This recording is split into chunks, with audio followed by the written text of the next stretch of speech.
پہلا حق ہے جو ہر مسلمان کو اس کا اظہار کرنا چاہیے۔ اور پھر آپ صلی اللہ علیہ وسلم کی ذات گرامی سے عقیدت رکھنا، یہ بھی مسلمانوں پر جناب نبی پاک صلی اللہ علیہ وسلم کا دوسرا حق بنتا ہے کہ جو مسلمان اس کا لحاظ کریں اور اس کا اظہار کریں۔ اور عقیدت کہتے ہیں کہ کسی ہستی سے لازوال محبت کرنا اور کسی موقع پر بھی اس محبت کو ختم نہ ہونے دینا، اور اس اپنے محبوب کے بارے میں بھرپور اعتماد کا اظہار کہ میرا محبوب مجھ سے بے وفائی نہیں کرے گا، اور میں اپنے محبوب کے لیے اپنی جان مال بھی قربان کر دوں گا، اس کو عقیدت کہتے ہیں۔ اور اللہ تبارک و تعالی ایمان والوں کی یہ کیفیت قرآن مجید میں بیان فرماتے ہیں کہ آمن الرسول بما انزل الیہ من ربہ والمؤمنون کل آمن باللہ وملائکتہ وکتبہ ورسلہ۔ اور پھر آگے فرمایا قالوا سمعنا واطعنا غفرانک ربنا والیک المصیر، کہ باری تعالیٰ ہم نے آپ کا حکم سن لیا اور اس پر عمل کرنے کے لیے تیار ہو گئے۔ یعنی مسلمان کا کام کہ نبی پاک صلی اللہ علیہ وسلم کے نام سے محبت کرنا اور آپ کی ذات سے محبت کرنا، اور آپ کی زبان مبارک سے جو حکم نکل آیا اس پر فوراً عمل کرنے کے لیے تیار ہو جانا۔ اور اگر عقیدت نہیں ہوگی تو پھر وہ مدینہ کے منافقوں کی طرح ایک منافقت تو ہوگی، لیکن وہ مسلمان اور اسلام نہیں ہوگا، وہ ایمان نہیں ہوگا۔ مدینہ کے ان منافقوں نے آپ صلی اللہ علیہ وسلم کی ذات سے محبت کا اظہار تو کیا ہے، لیکن دل میں یقین نہیں تھا، ایمان نہیں تھا۔ اللہ تبارک و تعالیٰ نے گزشتہ جمعہ کو عرض کیا میں نے کہ اللہ تبارک و تعالیٰ نے نبی پاک صلی اللہ علیہ وسلم کو ان کی حقیقت بتلا دی کہ پیارے نبی یہ کہتے تو ہیں کہ انک لرسول اللہ، کہ آپ اللہ کے رسول ہیں، لیکن واللہ یشہد ان المنافقین لکاذبون، کہ جب ان کے دل میں عقیدت نہیں، آپ پر ان کا ایمان نہیں، تو پھر وہ اپنے دعوے میں جھوٹے ہیں، کذاب ہیں۔ تو اس لیے عزیز و دوستو، جناب نبی پاک صلی اللہ علیہ وسلم کے شاگرد انہوں نے محبت بھی کر کے دکھائی اور عقیدت کا بھی اظہار کر کے دکھایا۔ عقیدت کا اظہار کہ آپ کا ایک ایک عمل، آپ کا ایک ایک حکم انہوں نے کہہ دیا، عمل کر کے دکھا دیے کہ یا رسول اللہ آپ نے جو فرما دیا بس وہی ہمارے لیے بس جنت ہے، وہی ہمارے لیے حرف آخر ہے۔ آپ کے حکم کے مقابلے میں ماں باپ بھی ہیں، وہ بھی قربان، ہم ان کو بھی چھوڑ دیں گے۔ غزوہ بدر میں سیدنا صدیق اکبر سے آپ کے صاحبزادے حضرت عبد الرحمن بن ابی بکر انہوں نے کہا کہ پیارے ابا جان، غزوہ بدر میں ایک مرتبہ آپ میری تلوار کے مقابلے پر آگے تھے اور میں چاہتا تو میں آپ کو قتل کر سکتا تھا، لیکن اپنے باپ ہونے کا میں نے لحاظ کیا اور آپ کو قتل نہیں کیا۔ سیدنا صدیق اکبر رضی اللہ تعالیٰ عنہ فرماتے ہیں کہ بیٹا تم اپنے ایمان میں کمزور تھے، اپنے ایمان میں کچے تھے، اور اگر مجھے پتہ چل جاتا کہ میری تلوار کی زد میں تم آگے ہو، میں تمہاری گردن اڑا کے دکھا دیتا کہ مجھے اللہ اور اس کے رسول سے محبت ہے، اپنی اولاد سے محبت نہیں ہے۔ یہ ان کی عقیدت تھی، یہ ان حضرات کا پختہ عہد تھا جناب نبی پاک صلی اللہ علیہ وسلم کے ساتھ۔ اور غزوہ احد کی بات ہے، عقیدت دیکھیں کہ ایک صحابیہ بنو دینار کی، ان کا خاوند غزوہ احد میں شہید ہو گئے۔ دوسرے صحابہ نے خبر دی آپ کے خاوند شہید ہو گئے۔ کہا اچھا بس مجھے یہ بتا دو کہ پیارے نبی صلی اللہ علیہ وسلم کا کیا حال ہے، کیا وہ خیریت سے ہیں؟ صحابہ کرام نے بڑی حیرانگی کا اظہار کیا کہ آپ کی خاوند کی شہادت کی خبر دے رہے ہیں اور آپ نبی پاک کا حال پوچھ رہی ہیں۔ اتنی دیر میں کچھ صحابہ کی ایک اور جماعت مدینہ کی طرف واپس آئی، تو انہوں نے کہا کہ آپ کا بھائی بھی غزوہ احد میں شہید ہو گیا۔ تو اس بنو دینار کی صحابیہ نے کہا کہ اچھا کوئی بات نہیں، مجھے بس یہ بتاؤ کہ میرے آقا کیسے ہیں، زندہ سلامت ہیں؟ تو ان صحابہ کرام نے کہا کہ ہاں آقا صلی اللہ علیہ وسلم زندہ سلامت ہیں، خیریت سے ہیں۔ اب اندازہ لگائیں کہ اپنے خاوند کی شہادت کا غم برداشت کر لیا، اپنے بھائی کی شہادت کا غم برداشت کر لیا، اور پھر بھی یہی پوچھ رہی ہیں کہ پیارے آقا صلی اللہ علیہ وسلم کیسے ہیں، زندہ ہیں، سلامت ہیں؟ صحابہ نے جب یہ فرمایا کہ ہاں وہ زندہ سلامت ہیں، اس پر بھی یقین نہیں آیا، اس پر صبر نہیں آیا، اور کہا کہ نہیں، جب تک مجھے دکھاؤ گے نہیں اس وقت تک میں مجھے صبر نہیں آئے گا۔ اور آخر آپ صلی اللہ علیہ وسلم بھی مدینہ کی طرف واپسی فرما رہے تھے، تو صحابہ کرام نے بتلایا کہ رسول اللہ صلی اللہ علیہ وسلم تشریف لا رہے ہیں۔ تو جب اس صحابیہ نے آپ صلی اللہ علیہ وسلم کا دیدار کر لیا تو پھر فرمانے لگیں کلو مصیبت بعدک جلل،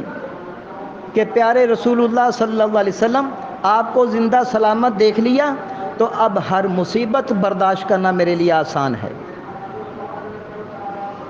یہ ہے عقیدت، اس کو عقیدت کہتے ہیں، اور قرآن مجید اسی عقیدت کا مسلمانوں سے مطالبہ کرتا ہے۔ اور بزرگان دین نے جو امت کے ذمے آپ صلی اللہ علیہ وسلم کا دوسرا حق بتلایا ہے وہ عقیدت یہی ہے کہ آپ صلی اللہ علیہ وسلم کی ذات کے ساتھ گہرا تعلق ہے جی، اور ایسا تعلق کہ جو زندگی بھی گزر جائے لیکن وہ تعلق نہ ٹوٹے۔ حضرت سمیہ پہلی شہید ہیں اسلام کی، ابو جہل اس پر ظلم و ستم کر رہا ہے، آپ صلی اللہ علیہ وسلم قریب سے گزرے، یہ ظلم دیکھا لیکن چھڑانے کی ہمت اور طاقت نہیں تھی، تو فرمایا سمیہ صبر کریں، استقامت سے کام لیں، اللہ تبارک و تعالی آخرت میں آپ کو اچھا بدلہ عطا فرمائیں گے اور جنت آپ کی منتظر ہے۔ حضرت سمیہ نے فرمایا کہ پیارے یا رسول اللہ صلی اللہ علیہ وسلم آپ پر ماں باپ قربان ہیں، جان بھی قربان ہے، یہ تکلیف اور مصیبت کچھ بھی نہیں ہے۔ اور پھر ابو جہل نے حضرت سمیہ کو برے طریقے سے شہید کیا اور اس بات کا بھی لحاظ نہیں کیا کہ یہ ایک خاتون ہے۔ تو صحابہ کرام نے یہ عقیدت کا اظہار کیا، اور آج ہمارے زمانے میں اگر شادی بیاہ کا معاملہ آ جائے تو اس وقت پتہ چل جائے گا کہ ہمیں اپنے نبی پاک صلی اللہ علیہ وسلم سے کتنی محبت ہے۔ ایک ہی شادی کے معاملے میں آپ صلی اللہ علیہ وسلم کے 20 احکامات ہم پس پشت ڈال دیتے ہیں، آپ صلی اللہ علیہ وسلم کی پیاری سنتوں کو نظر انداز کر دیتے ہیں کہ نہیں بھائی، خاندان کو کیسے چھوڑیں، بہن بھائیوں کو کیسے چھوڑیں، جن رشتہ داروں کی شادیوں میں گئے تھے ہم ان کی شادیوں میں کیسے نہ جائیں، اور پھر جو ان سے جو رسم و رواج ہمارے ذمہ لگے ہوئے ہیں ہم ان کو کیسے چھوڑ دیں۔ عزیزو دوستو، یہ سب کچھ ہے، اور پھر دعویٰ بھی ہے کہ ہم نبی پاک صلی اللہ علیہ وسلم سے ہمیں محبت بھی ہے اور عقیدت بھی ہے۔ اور ادھر سود کا حکم نازل ہوا، تمام صحابہ کرام نے اپنا سود دوسروں کے ذمے جو بنتا تھا بس اپنا اصل راس المال وہ لیا اور سود کو چھوڑ دیا۔ شراب کا حکم نازل ہوا تو صحابہ کرام نے شراب پینا چھوڑ دی، اور اس ضمن میں معارف القرآن میں واقعہ لکھا ہے کہ ایک صحابی ملک شام سے ابھی نئے ایک شراب کا اپنا پورا سامان خرید کے لایا ہوا، اور اپنا سارا سرمایہ شراب کے اس میں لگا دیا مال میں،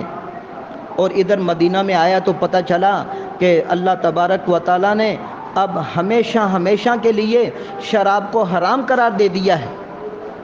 صحابی نے بتا دیا کہ بھی شراب حرام ہو گئی، اب مسلمانوں کے لیے اس کا پینا اور استعمال کرنا اس کو اللہ نے حرام قرار دے دیا ہے۔ تو صحابی نے نہ کسی سے مشورہ کیا،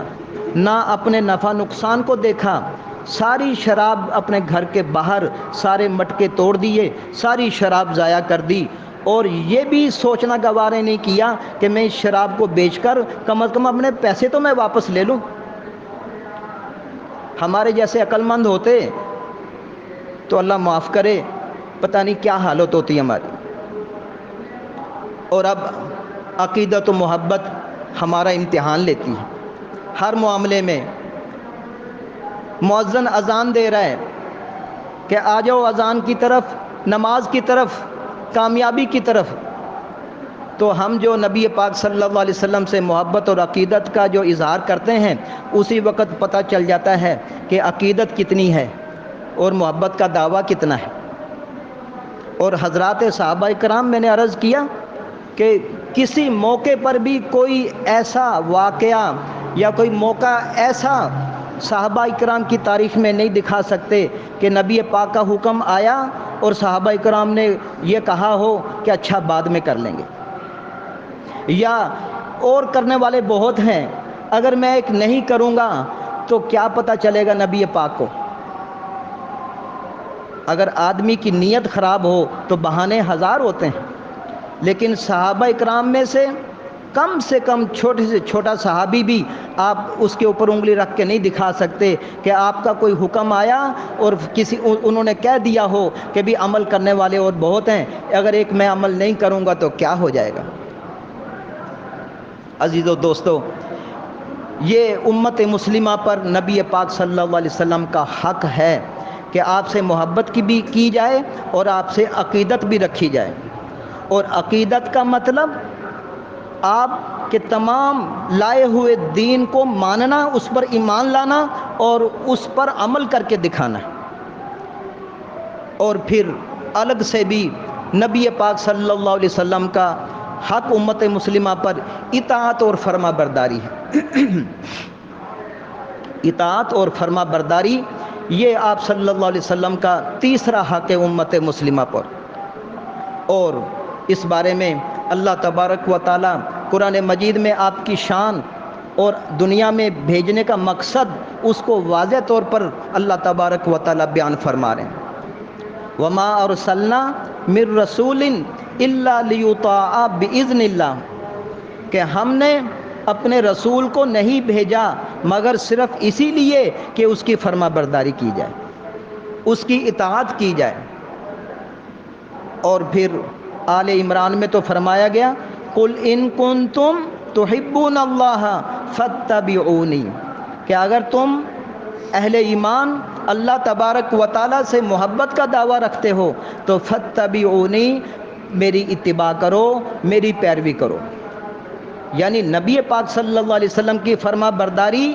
یہ معیار ہے، کسوٹی ہے کہ اللہ تبارک و تعالیٰ سے اس انسان کو محبت ہے کہ یہ نبی پاک کی فرما برداری کر رہا ہے۔ اور اگر نبی پاک سے فرما برداری نہیں کر رہا، آپ کی پیروی نہیں کر رہا، تو پھر سمجھ لو کہ اللہ سے محبت کا جو دعویٰ ہے وہ بھی جھوٹا ہے۔ اور اصل میں یہ آیت مبارکہ مدینہ منورہ میں یہودیوں اور عیسائیوں کو مخاطب کر کے فرمائی گئی۔ اس پس منظر میں اللہ تبارک و تعالیٰ نے یہ اعلان فرمایا کہ یہودی دعویٰ کرتے ہیں کہ ہمیں اللہ تبارک و تعالیٰ سے محبت ہے، عیسائی دعویٰ کرتے ہیں کہ ہمیں اللہ تبارک و تعالیٰ سے محبت ہے۔ نحن ابناء اللہ و احباؤہ، ہم اللہ کے بیٹے بھی ہیں اور اللہ کے محبوب بھی ہیں۔ اور پھر فرماتے تھے کہ لن يدخل الجنۃ الا من کان ھودا او نصارا، کہ جنت میں کوئی بھی نہیں جائے گا، صرف یہودی کہتے تھے کہ ہم جائیں گے اور عیسائی کہتے تھے کہ ہم جائیں گے۔ تو ان یہودیوں کے گمان اور ان کے عقائد کو سامنے رکھ کر اللہ تبارک و تعالیٰ نے ان کو بھی مخاطب فرمایا اور مسلمانوں کو بھی مخاطب فرمایا کہ اللہ تبارک و تعالیٰ پر ایمان اور اللہ تعالیٰ سے محبت رکھنا یہ ہر ایک کا مشترکہ ایمان ہے، مشترکہ اثاثہ ہے۔ ہر انسان دعویٰ کرتا ہے کہ ہمیں اللہ سے محبت ہے، تو اللہ تبارک و تعالیٰ نے فرما دیا کہ جو بھی اللہ سے محبت کا دعویٰ کرتا ہے وہ میرے رسول اللہ صلی اللہ علیہ وسلم کی پیروی کریں، پھر میں مانوں گا کہ ان کو اللہ تبارک و تعالیٰ سے محبت ہے۔ اور جب ایک مسلمان اللہ تبارک و تعالیٰ سے محبت کا دعویٰ کرتا ہے اور پھر آپ صلی اللہ علیہ وسلم کی اطاعت اور فرما برداری کر کے وہ اس کو عملاً ثابت کر دیتا ہے، تو اللہ تبارک و تعالیٰ اب تسلیم فرماتے ہیں کہ الذین آمنوا اشد حبا للہ، کہ واقعی ایمان والے ہیں ہی وہ کہ جو سب سے زیادہ اللہ سے محبت کرتے ہیں۔ اللہ تبارک و تعالیٰ ہمارے ایمان کی گواہی دے رہے ہیں، ہماری محبت کی گواہی دے رہے ہیں، لیکن یہ کب دیں گے؟ جب ہم نبی پاک صلی اللہ علیہ وسلم کے یہ تینوں حقوق ہم ادا کر کے دکھائیں گے، آپ کے دین پر پورا چل کے دکھائیں گے۔ اگر ہم نبی پاک صلی اللہ علیہ وسلم کے دین پر ہم چل کر اگر نہیں دکھائیں گے تو عزیز و دوستو پھر کون آپ صلی اللہ علیہ وسلم کے دین پر چل کے دکھائے گا؟ اور آپ صلی اللہ علیہ وسلم اپنی قیامت تک امت کے لیے، سب کے لیے آپ نے تو عام بشارت دی ہے، کل امتی یدخلون الجنہ الا من ابا، کہ میری ساری کی ساری امت یہ جنت میں جائے گی۔ آپ صلی اللہ علیہ وسلم نے خوشخبری دے دی، قیامت تک کے مسلمان، چاہے وہ گناہ گار ہیں، چاہے وہ جو ہے نیک ہیں، چاہے گناہوں کے پہاڑ ہیں ان کے پاس، آپ صلی اللہ علیہ وسلم فرماتے ہیں کہ سب کے سب جنت میں جائیں گے۔ اور لیکن آپ نے خبردار بھی کر دیا کہ بس ایمان ہونے کی بنیاد پر اور میرا امتی ہونے کی بنیاد پر کہیں غرور میں نہ آ جانا، کہیں عمل میں سست نہ پڑ جانا۔ الا من ابا، جس نے میرا انکار کیا وہ جنت میں نہیں جائے گا۔ صحابہ کرام حیران ہوئے کہ یا رسول اللہ صلی اللہ علیہ وسلم ساری امت جنت میں جائے گی تو پھر ایمان کا دعویٰ کرنے والے وہ کون سے ہوں گے جو آپ کا انکار کریں گے؟ آپ صلی اللہ علیہ وسلم نے فرمایا من اطاعنی دخل الجنہ، کہ جس نے میری فرما برداری کی وہ جنت میں داخل ہوگا۔ اور پھر آپ نے فرمایا ومن عصانی فقد ابا، جس نے میری نافرمانی کی اس نے میرا انکار کیا ہے۔ اندازہ لگائیں کتنے سخت الفاظ ہیں، کتنی ناراضگی کا اظہار ہو رہا ہے۔ آپ صلی اللہ علیہ وسلم کتنی بیزاری کا اظہار فرما رہے ہیں اس مسلمان سے کہ جو نام تو لیتا ہے آپ کی محبت کا، آپ پر ایمان لانے کا دعویٰ تو کرتا ہے، لیکن آپ کی فرما برداری نہیں کرتا، تو آپ صلی اللہ علیہ وسلم کتنے شدید غصے کا اظہار فرما رہے ہیں کہ الا من ابا، کہ اس کا مجھ سے کوئی تعلق نہیں، اس نے میرا انکار کیا ہے۔ یہ تو اللہ تعالیٰ جزائے خیر دے علماء دین کو، بزرگان دین کو، کہ انہوں نے اس حدیث مبارکہ کی تعویل کی کہ جس نے آپ کی نافرمانی کی تو سمجھو اس کا ایمان ناقص ہو گیا، اس کے ایمان میں جو ہے گناہوں کی وجہ سے کمی آ گئی۔ اور لیکن آپ صلی اللہ علیہ وسلم بھی یہ فرما سکتے تھے کہ جس نے میری نافرمانی کی اس کا ایمان نامکمل ہے، جس نے میری نافرمانی کی وہ ظالم ہے، آپ بھی فرما سکتے تھے۔ آپ نے سارے نرم الفاظ چھوڑ کر جو ہے سخت الفاظ استعمال فرمائے کہ فقد ابا، اس نے میرا انکار کیا ہے۔ تو اس لیے عزیز و دوستو جو ہے صرف زبانی کلامی محبت تک نہ رہیں اور آپ کے صرف ذکر میلاد تک نہ رہیں، بلکہ آپ کی ساری زندگی کا ہر عبادت اور ہر کام اور ہر طریقہ اس کا ذکر کرنا اپنی زندگی کا حصہ بنائیں۔ آپ صلی اللہ علیہ وسلم نے صرف نماز نہیں پڑھی، آپ صلی اللہ علیہ وسلم نے رشتہ داری بھی کر کے دکھائی ہے، آپ نے بہن بھائیوں کے ساتھ رہ کے بھی دکھایا ہے، آپ نے خاندان کے ساتھ رہ کے بھی دکھایا ہے، اور پھر آپ نے اپنی بیویوں کے ساتھ اچھا سلوک کر کے بھی دکھایا ہے۔ ہمارے لوگ بڑی ہمت کرتے ہیں، بڑا کمال دکھاتے ہیں، تو بس نماز پڑھ کے وہ سمجھتے ہیں کہ بس ہم نے نبی پاک سے محبت کا حق ادا کر دیا۔ لیکن آپ صلی اللہ علیہ وسلم کی ساری زندگی کی فرما برداری اور پیروی کرنے کا اللہ تبارک و تعالیٰ نے ہر مسلمان کو پابند بنایا ہے، مطالبہ فرمایا۔ اور اکثر جو آیت مبارکہ میں آپ حضرات کے سامنے پڑھتا رہتا ہوں خطبے میں بھی کہ لقد کان لکم فی رسول اللہ اسوۃ حسنہ، کہ تمہارے لیے نبی پاک صلی اللہ علیہ وسلم کی ذات گرامی میں بہترین نمونہ ہے، مکمل نمونہ ہے، مکمل معیار ہے۔ قرآن میں یہ نہیں فرمایا گیا کہ صرف نماز میں آپ کو نمونہ بنائیں، یا صرف ذکر کرنے میں اپنا نمونہ بنائیں، یا قرآن پڑھنے میں صرف نمونہ بنائیں، بلکہ آپ صلی اللہ علیہ وسلم نے اپنی زندگی میں جتنے کام کیے ہیں سارے کاموں کو اور سارے طریقوں کو، ساری اداؤں کو امت کے لیے بہترین نمونہ فرمایا ہے۔ اس لیے ہمیں آپ صلی اللہ علیہ وسلم کے سارے طریقوں کی جو ہے پیروی کرنی پڑے گی، اپنی زندگی میں ان کو لانا پڑے گا، اور جتنا زیادہ ہم آپ صلی اللہ علیہ وسلم کے طریقوں کو اپنی زندگی میں لاتے جائیں گے اتنا ہمارا ایمان کامل ہوتا جائے گا، اتنا ہی ہم اللہ کے دربار میں محبوب ہوتے چلے جائیں گے۔ اللہ تعالیٰ ہمیں صحیح سمجھ نصیب فرمائے اور پھر عمل کرنے کی بھی توفیق عطا فرمائے۔ وآخر دعوانا ان الحمد للہ رب العالمین۔ سنت ادا فرمائے۔